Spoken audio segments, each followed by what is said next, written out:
Sunan Kalijaga adalah salah satu tokoh Wali Songo yang berperan menyebarkan Islam di tanah Jawa. Ia dikenal sebagai wali yang sangat lekat dengan Muslim di Pulau Jawa, karena kemampuannya memasukkan pengaruh Islam ke dalam tradisi dan budaya Jawa. Namun, tahukah Anda bahwa sebelum menjadi pendakwah, Sunan Kalijaga adalah seorang perampok yang suka berbuat onar? Sunan Kalijaga lahir dengan nama Raden Said pada sekitar tahun 1450 Masehi. Ia adalah putra Ahmad Abdurrahman Ar-Rumi Sahib Maja, seorang bangsawan, seorang Muslim, pemeluk agama Islam yang taat, dan penguasa Tuban. Di masa mudanya, Raden Said dikenal sebagai remaja nakal yang suka berjudi, minum minuman keras, mencuri, dan bahkan membunuh orang. Walaupun dalam cerita disebutkan bahwa beliau merampok, untuk kemudian hasil dari rampokan tersebut dibagikan kepada orang miskin. Suatu saat kabar tentang kelakuan Raden Said didengar oleh ayahnya. Hal ini membuat ayahnya malu dan mengusirnya dari rumah. Raden Said kemudian menjadi Bromo Cora alias penjahat. Ia sering merampok dan merampas harta orang-orang. Dan kelakuan Raden Said saat itu semakin menjadi-jadi. Karena itu, ia diberi julukan Lokajaya, yang artinya penguasa wilayah, atau perampok di wilayah tersebut. Suatu hari, ia bertemu dengan Sunan Bonang, salah satu ulama Wali Songo yang sedang berdakwah di Tuban.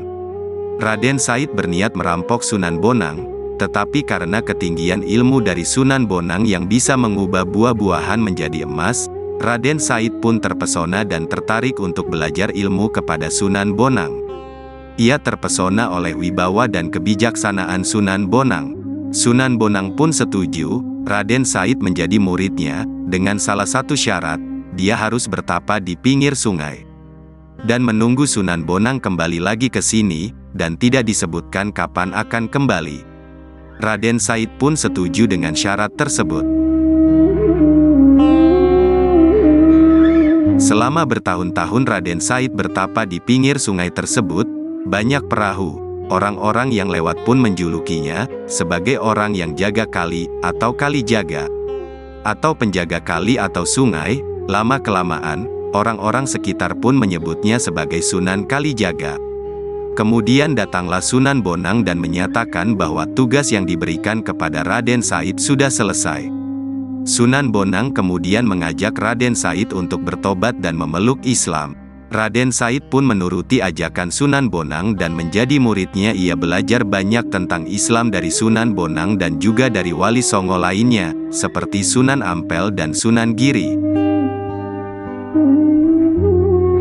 Raden Said lalu menekuni kesusastraan Jawa dan belajar mendalang. Dan tentu saja ilmu-ilmu agama yang didapatkan dari kedua ulama besar tersebut. Setelah lama belajar, Raden Said mulai berdakwah di Cirebon. Sunan Kalijaga berdakwah dengan pendekatan seni dan budaya. Ia menggunakan media wayang untuk menyampaikan ajaran-ajaran Islam kepada masyarakat Jawa.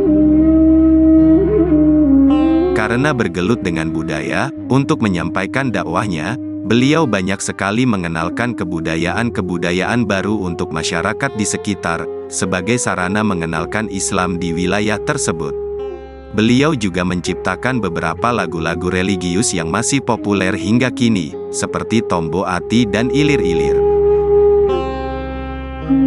Sunan Kalijaga tidak hanya berdakwah di Cirebon, tetapi juga di daerah-daerah lain seperti Indramayu, Pamanukan, Demak, Banten, hingga Mataram. Ia ikut pula merancang pembangunan Masjid Agung Cirebon dan Masjid Agung Demak. Lalu, dikenal sebagai pemimpin yang bijaksana dan berwibawa di tengah masyarakat. Kemudian, juga mengajarkan toleransi dan cinta kasih kepada sesama manusia. Sunan Kalijaga wafat pada tanggal 10 Muharram 1513 tahun Saka atau sekitar tanggal 17 Oktober tahun 1592 Masehi. Saat wafat beliau berusia kurang lebih hampir 150 tahun, ia dimakamkan di Desa Kadilangu, dekat kota Demak. Makamnya hingga sekarang masih ramai diziarahi oleh orang-orang dari seluruh Indonesia. Kisah hidup Sunan Kalijaga adalah kisah inspiratif yang menunjukkan bahwa siapapun bisa berubah menjadi lebih baik dengan bimbingan Allah Subhanahu wa Ta'ala. Sunan Kalijaga adalah contoh nyata dari perampok menjadi wali Allah. Semoga kita bisa mengambil pelajaran dari kisah beliau dan meneladani akhlaknya yang mulia.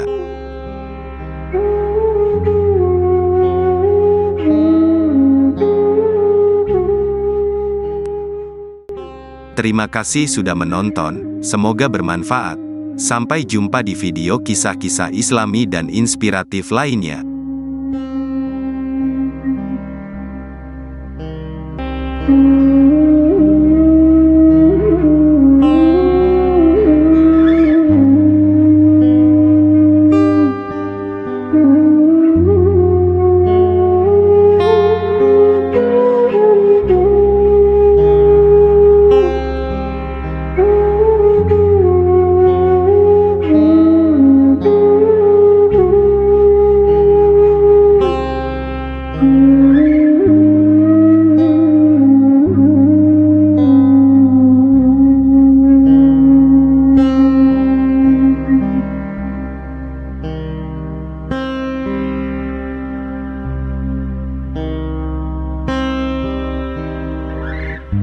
Thank you.